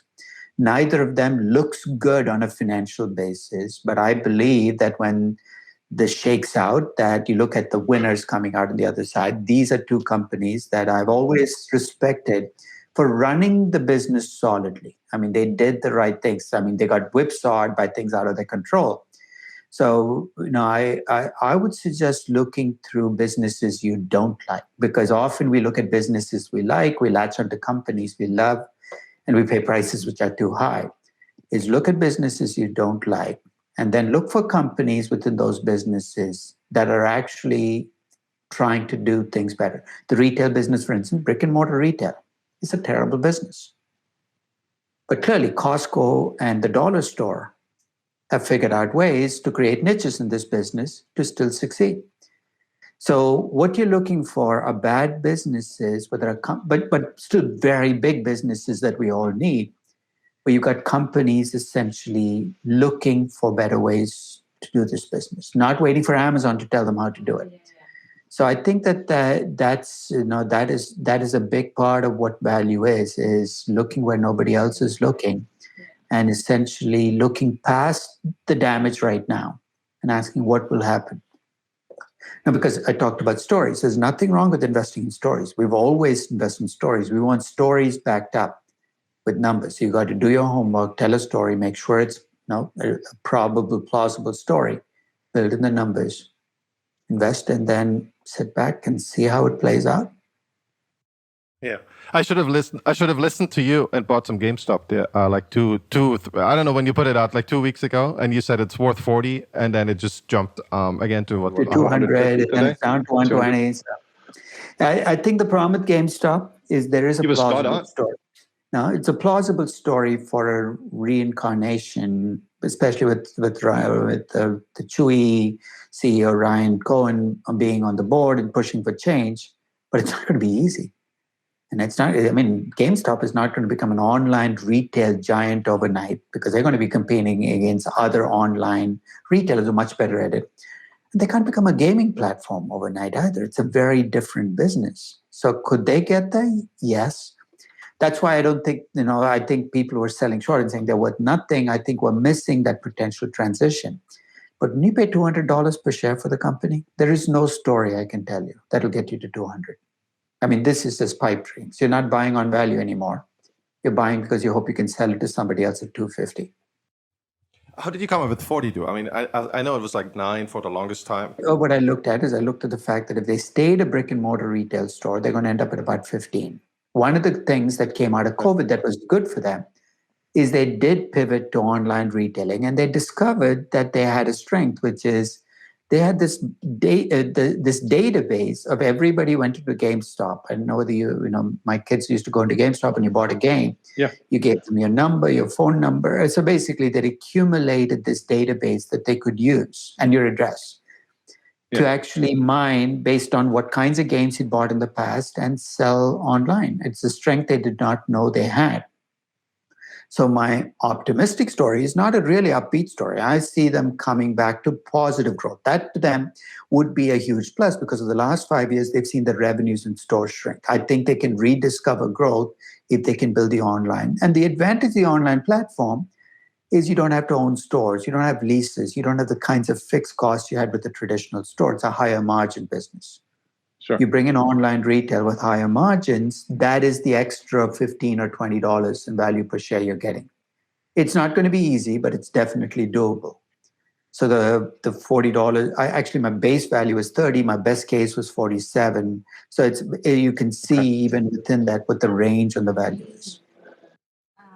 One thing, and I don't know if you know about that. Is there a way to when we see these short squeezes and the way they happen, and I know the float was very low with GameStop, and it looked like a great candidate. And I didn't see the post either, but I looked back to the original post on Reddit, and it was like they recommended at the time buy a long-dated option because we don't know what's going to happen. But it was only 50,000 shares, so like what? That's $500,000. I mean, that's like 2 people can buy the whole thing, the whole float, and then there's nothing left for the short sellers. But is there any way to predict, Navi, on the second stage of this short squeeze, is there any way to predict these short squeezes, or they're completely random? Like, well, how do they happen? Do they not happen for a month and then they happen immediately? I think what made the GameStop short squeeze so unusual is short squeezes have been around 160 years. The very first short squeeze was in 1862. Cornelius Vanderbilt, the New York magnate, used to short squeeze to essentially get control of the railroads coming to New York. He squeezed somebody who had shorted one of the railroad stocks, drove him out of business, bought out his business, 1862. But if you look at the history of short squeezes from 1862 to the last decade, to the 2007, Volkswagen, huge short squeeze, Porsche did it. Yeah. Now, yeah. Usually you had a big entity that was causing the squeeze. So basically you had Volkswagen, you had Vanderbilt buying shares effectively with an end game. End game for Vanderbilt is he didn't want to control the company, he wanted to control railroads. He was using the short squeeze as a pathway to a bigger game. What was different about the GameStop squeeze, and perhaps we shouldn't be surprised by it, is wasn't a single person. It was a collection of people, each individually not wealthy enough to do anything, but collectively. So that's why I called it the first crowd squeeze in history. And in fact, what they were following was a template that Tesla stockholders have followed for the last 10 years. There have been 3 short squeezes in Tesla in the last 10 years. And all 3 have been created by these groups of buyers pushing up the price rather than a single buyer. The problem when you have groups of buyers is crowds are tough to predict. So if you ask me what's going to cause the next short squeeze, it's whatever catches the crowd's eye. So if I'm a short seller, you know what my end game from this point on is, now that I've seen what happens to GameStop? Stay out of the public eye. Don't pick on stocks in a way that draws. Because the old short selling rule book was, here's what you did. You short sold a company, then you went out on a platform and you yelled as loud as you could about how terrible the company was, how it was going to go to zero. It's Andrew Left, for instance, Citron, one of the companies. That's his playbook. He does a lot of research. He publishes 100-page thesis on how terrible the company is. You do that now, it's almost like you're attracting the attention of a crowd. And they're going to latch on, and if they latch on, then you're in trouble. So I wouldn't be surprised one of the things that comes out of this is the way you do short selling is going to go under the surface. You're not going to see people be open about it. And if the short ratio starts rising, because that's the other trigger that can draw the crowd, is short interest went up above 100%.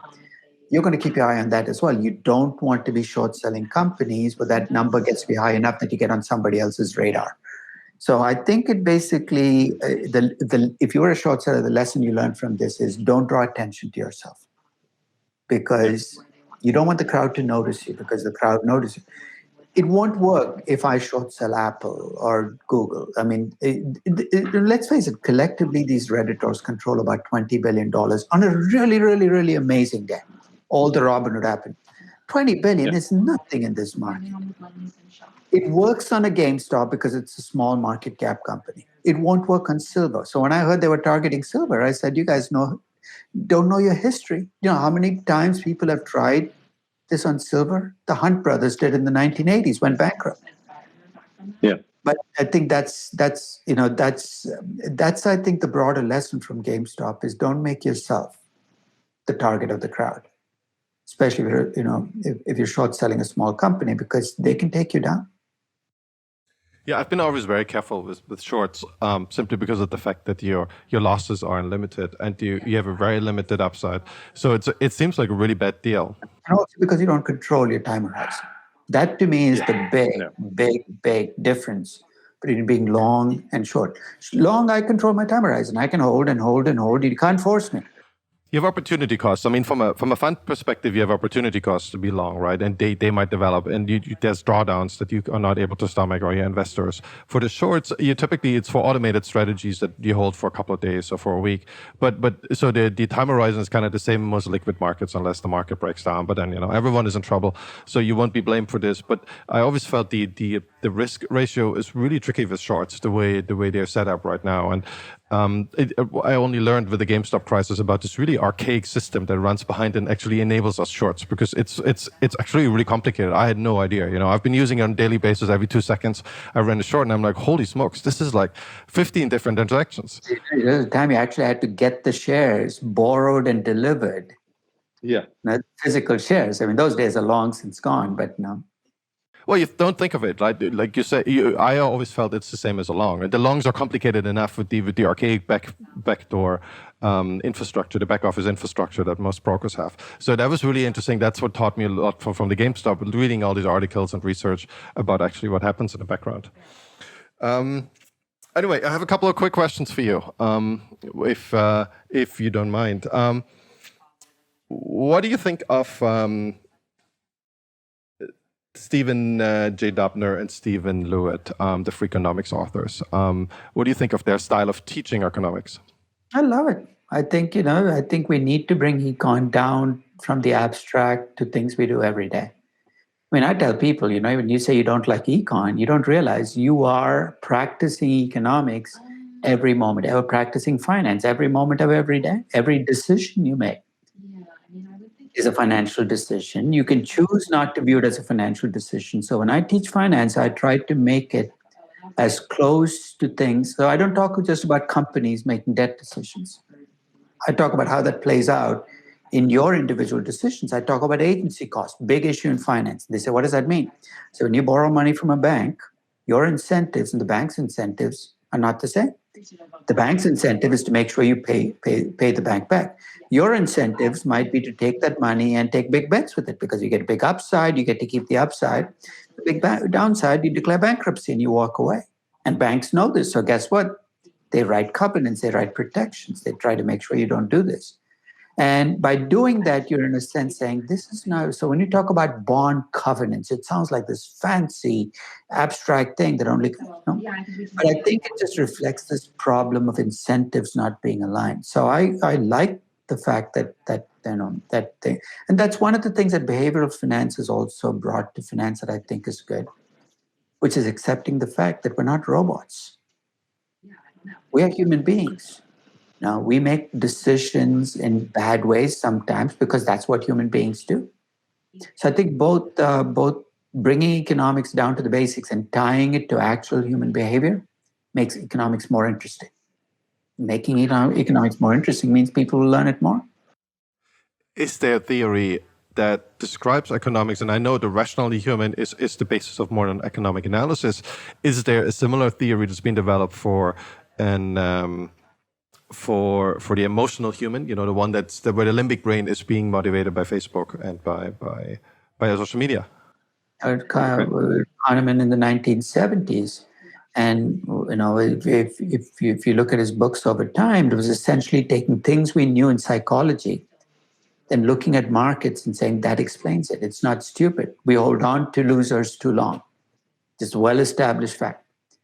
Yeah. Why do we hold on to losers too long? Because the act of selling a stock is an admission that you screwed up. So what do? We delay it. It doesn't make you irrational. It makes you human. And I think what you get out of that is essentially the recognition that you need to put in systems in place to kind of fight your humanity, which is you need to put in a short sell at the time. So let's say, or a limit sell when you buy something. Let's say you buy something at 50 because you think it's worth 80. You put in the buy. Yeah. And then you put in the limit sell at 80. What at the same time you put the buy. Here's why: if the stock goes from 50 to 80, you will find a way to convince yourself to keep holding that stock because it's made so much money. What if I wait a few more weeks? So one of the things I've learned is my weakest links as a human being and how to automate processes so I don't get in my own way, because I know I will. And I think behavioral finance is fascinating because it gives you insight into yourself. And if nothing else, it strips away the delusions that we have of we're rational human beings, we do everything for a good reason. Because a rational human being is an oxymoron. We're human beings or we're rational. We can't be both. Yeah. It's Spock versus Kirk. What's your favorite city in India? I grew up in Chennai. It remains my favorite city. So it's the most conservative of the Indian cities. It's a throwback in time. It's become more modern the last 40 years. But it's my favorite city because that's where I grew up. I went to school in Bangalore. I loved Bangalore when I went to school there. But I haven't been to Bangalore since 1979 because I'm afraid of what I've heard it's become, which is a city where the traffic never moves. It's so incredibly overcrowded. They've ripped out the trees and the gardens that used to make it such a beautiful city. But I love Bangalore as a city too. So. I spent a lot of time in Gurgaon in Delhi, and became really. I really liked the city. And that was back 20 years ago. I went back a couple of years ago, and I couldn't remember a single building. So it looks like Singapore now, and it's an amazing. There's freeways snaking everywhere, and that's like China, right? So it's the same development that happened there. And in that part of Delhi, there's parts of Delhi that haven't changed at all. But there's metros now, and I'm like, holy smokes, that really went quick. That was only 15 years that I missed, and it's like going back to Shanghai. It's completely gone. That's the thing about Asia, right? I mean, I left Asia in 1979, and people keep asking me why I don't write more about India. And I said, it wouldn't be right for me to write about India because the India I left is not the India you're in. It would be extremely patronizing of me to talk about India now as if I knew it well. It's a different country. It's changed so immensely in the 42 years that I have to be cautious to bite my tongue when I feel the urge to say something because I first have to check it out to make sure that it's still true. So I think that all over Asia, especially in India and China, of course, the change happened before India. But I have a feeling this is the decade where you're going to see massive change in India, and I have mixed feelings about it. There's going to be good stuff that comes out of it, but there's also going to be stuff that we're going to lose. That'll be gone forever. Are you considering going back and running for public office or becoming economic ministry? Joining them? No. Zero chance. Zero. I mean, I'm not a politician and I'm not a bureaucrat. I'm a teacher. If I didn't teach, I'd have no oxygen. I mean, I need to be in front of a classroom. I need to be teaching.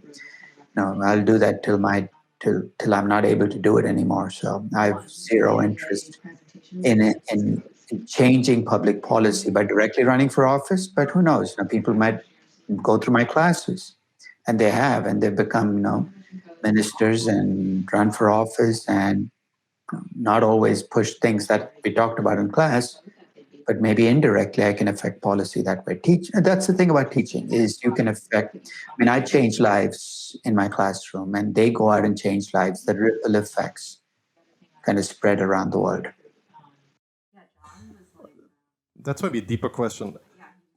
How much do you think can leadership influence these really big entities like how we think about economics, but also how politics work, how the leadership influences the economic history of a country? And I'm using the example of Singapore, right? So it seemed to me single-handedly be transformed from a fishing village to the richest country on the planet in less than 40 years. Would you attribute it as an expert in economics, attribute it to leadership, or this is something that the leadership was basically just in for the ride, and it really doesn't make a big difference? Clearly, with Singapore, you're looking at the exception to the rule, right? Not only did you have a leader, you had one of those rare leaders who really had no hidden agenda other than making Singapore a world-class nation. Just like you and teaching, right? So. Well, and I think he did, and it's tough as a leader to be able to do that because power usually goes to people's heads at some point. You start with the best of intentions, but after about 15 years, power goes to people. It never happened with Lee Kuan Yew. I mean, and that makes him, I think, almost exception. I can't think of another country where you've had that. I tell people Singapore is the only country, and because he did it that way, he created a group of politicians and bureaucrats who actually thought the way he did. I tell people Singapore is the only country where I've talked to an official in the ministry or in trading where the person talks about a 25-year plan and actually means it. Mm-hmm. They're actually thinking 25 years ahead and saying, what do we need to do? And they will make sure that even if they pass on, that the person next will keep working on that plan. No, and I think that, so can a person make a difference? Absolutely. It's easier to do that when you have a small city state than a country. It's easier to do that when you have a homogeneous population than when your population's diverse, pulling in different directions, different cultural perspectives.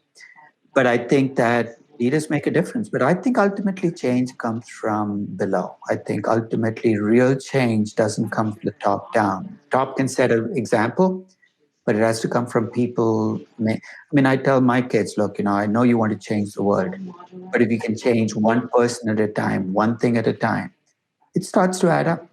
It starts to add up. We all did our incremental piece. I think we would do a lot of good, even if it's just small things. Yeah, and Malaysia is not far behind Singapore right now, right? So it's certainly in GDP, it's still a little bit away, but in growth rates it's really close, and it probably has one of the most corrupt country on the planet, corrupt government on the planet. It's been plagued by scandals, but it's still really closing in on Singapore. Sometimes countries succeed in spite of their leaders. Sometimes countries succeed because of leaders, right? I mean, if you have an entrepreneurial people who are hardworking, they can survive bad leadership.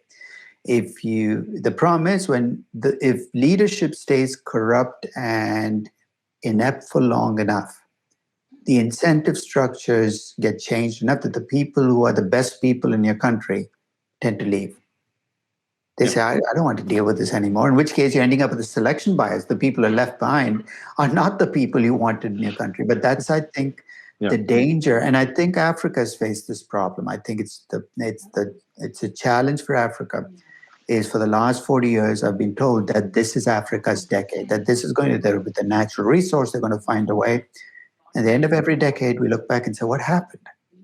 And I think Africa is a classic example of how if corruption and bad behavior get rewarded long enough, you essentially lose the very best people in your country to other parts of the world.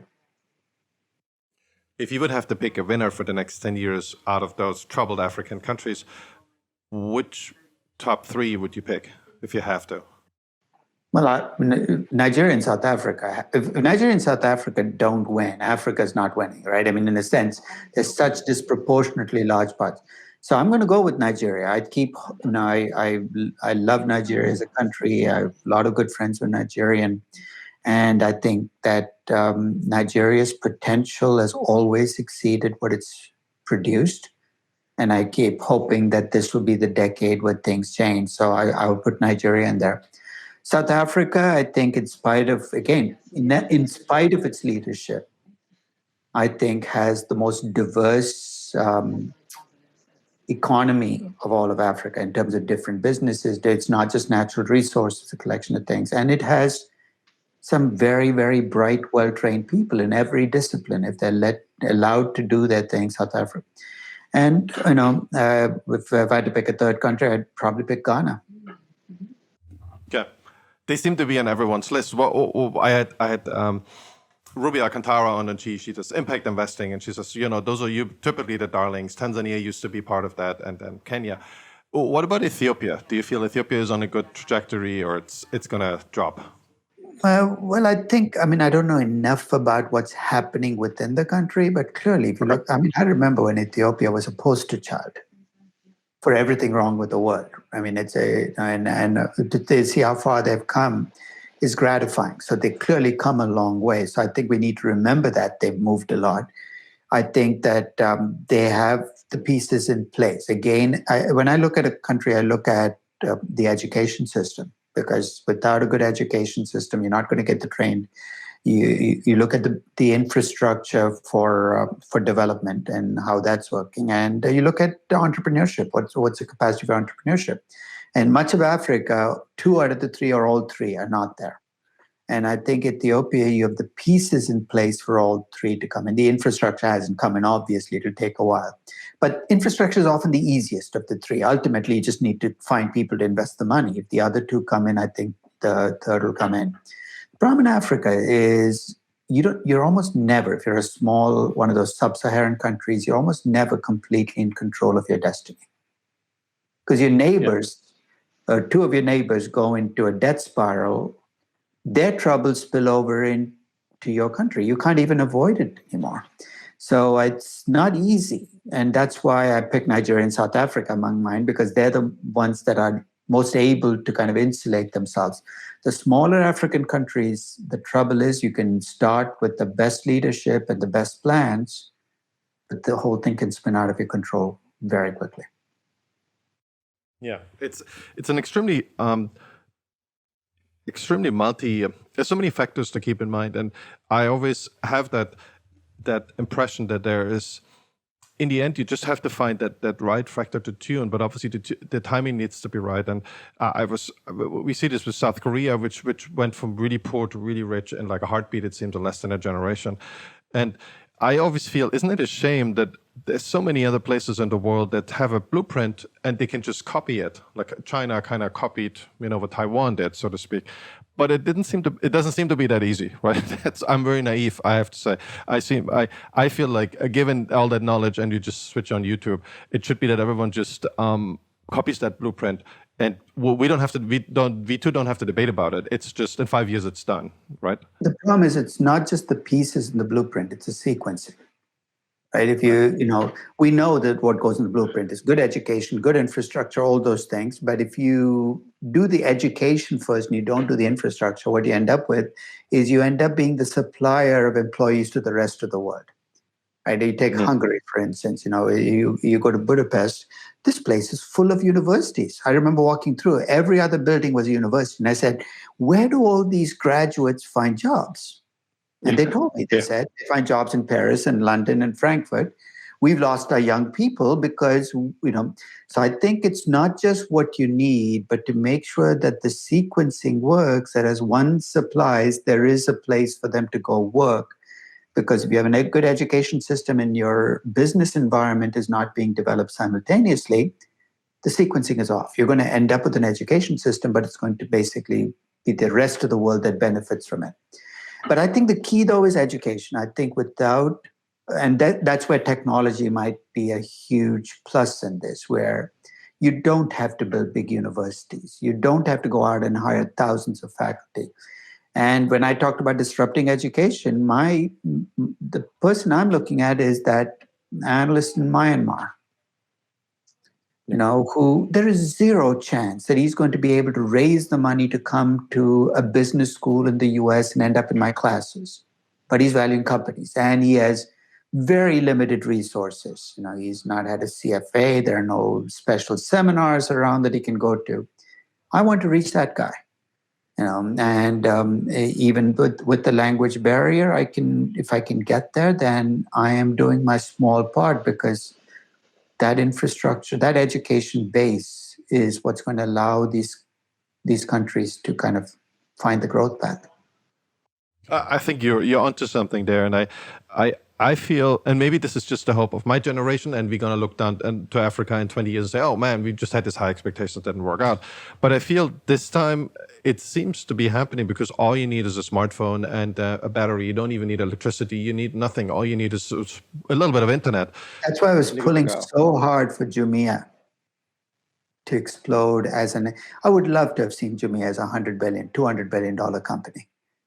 Because it's not just Jumia's success then, it's the fact that a company like Jumia was able to, because if you look at the big South African companies, they're either mining companies or natural resource companies or big manufacturing companies. It's very difficult to think of a big, successful African company that is technology driven. And Jumia offered that promise of, hey, look, we might be from Africa, but we can tap modern technology. I still think Jumia can come back, but I think because they were they just wanted to look too good too soon. That's the real problem. They played with the numbers to make themselves look better than they were. In a sense, it blew up in their faces. So I'm really pulling for, because one company succeeding like that will do. I mean, I remember in India, what triggered the shift towards, because India was never an entrepreneurial country. It's very top-down, caste-driven. What triggered the growth of entrepreneurship in India was the success of Infosys, one of the first technology companies in India to come out of nowhere. And people said, no, Narayan Murthy is not your classic family group billionaire. He built this company. He took it public. He's made it into a company larger than most family group companies. And he did it with an engineering degree. And I can do that too. And I think that is the kind of success that creates change from the bottom up, that can be real change that's long lasting. I totally agree. If you get, and I feel we're more on the side of entrepreneurship as I think it's more of a pull. Like you have that role model, but you pull yourself basically out of your bootstraps, and you use all these tools like education, because education is already there. I feel like in Africa, you have to use it and you have to apply it. And you got to be a risk taker. It says you have to accept. Right. And if you're an entrepreneur, like in Africa, the risk taking isn't the problem. So the risk taking is not a problem. Nigerians are classic risk takers. I mean, they're made for entrepreneurship, right? So I think that so from an African perspective, I think they have the ingredients in place if they will allow you to keep the fruits of your success. An entrepreneur in Nigeria who succeeds should be allowed to succeed, rather than have bureaucrats step in and try to extract rents from him or her. Yeah, that is a ginormous problem. The political risk. Well, anyways, Aswath, I thanks a lot for taking the time. I learned so much. I feel much wiser already. Thank you. Absolutely. I hope we get to do this again one day, and maybe we look back and say, "Oh, we were so wrong 5 years ago." That's fine. I'm okay being wrong. Awesome. Thanks a lot. I really appreciate that. Take care. Nice talking to you. Talk soon. Bye-bye.